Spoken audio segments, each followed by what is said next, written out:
I guess the part that gets me is, I don't know, I felt like it was an agreement. We're gonna work from 12 to 4, and then we would not work. The 12 to 4 was a schedule that we came up, but it was based on you. It's based on us. I know, it's See, I don't want it based on me. If it's based on me, I don't want it. What does that mean? It means we should all agree upon it and stick to that. That's all. Then why have an agreement? I mean, if it's a project that we're all working on collectively, and when I leave, work is done on it, that part bothers me.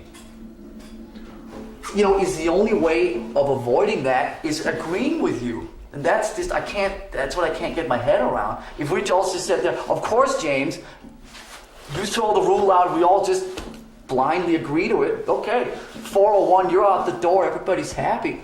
But it's just not that fucking simple. I gotta tell you, dude, it's pretty difficult to respect a 4 o'clock thing when you show up at 12:25 and he shows up at 12:35. It starts right there. Okay? Okay. It's sort of, I don't know, it just becomes difficult, you know, when it's not a two-way thing. You know, you didn't apologize when you came in. I didn't say anything. You just came, you showed up at 12:25. You say, hey, sorry I'm late. You know, That's so funny coming from you. You know, It really is. But thanks. Huh? What do you mean? Never heard him say that once in 20 years. What? Sorry I'm late. For all the billions of times you were late. you guys have issues that you guys have a long list of issues that you guys need to go through. It seems to me like there's a lot of history that you guys need to work out.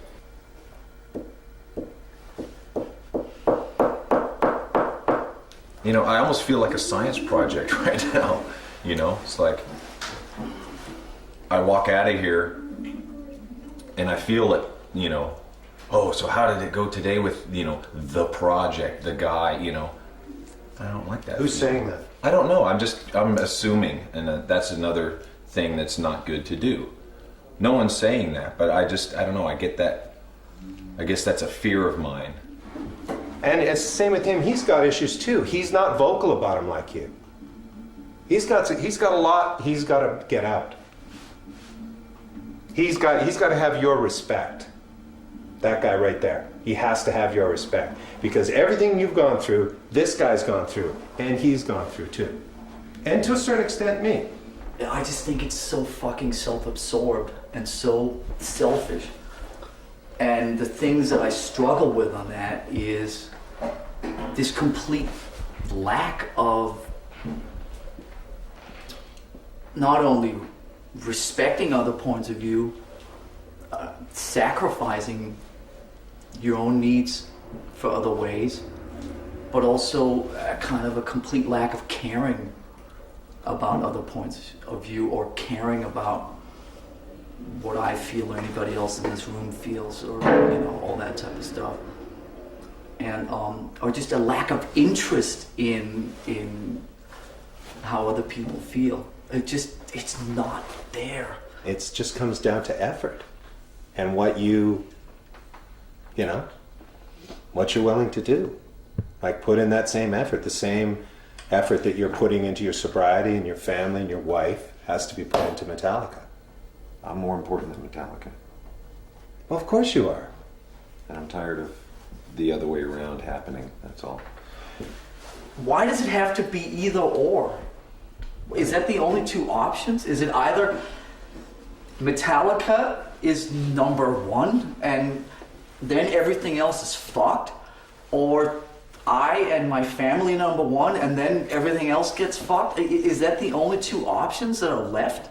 Is it not possible that they can all coexist together in some way, that you and your family and Metallica all get what they all deserve?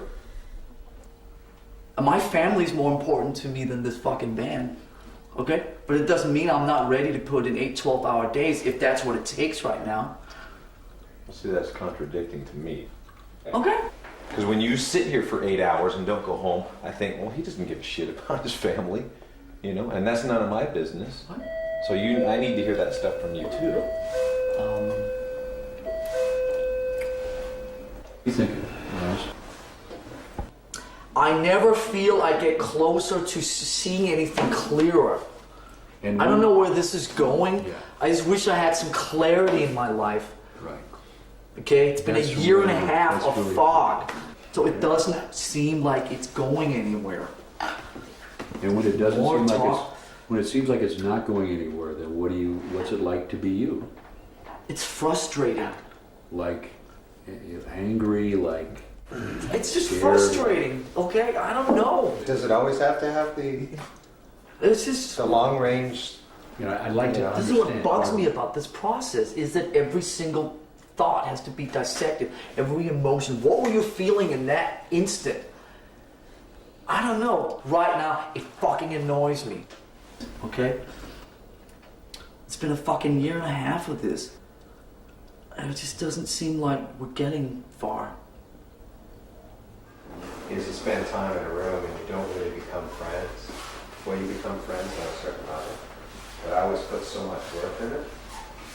It was really hard for me to actually believe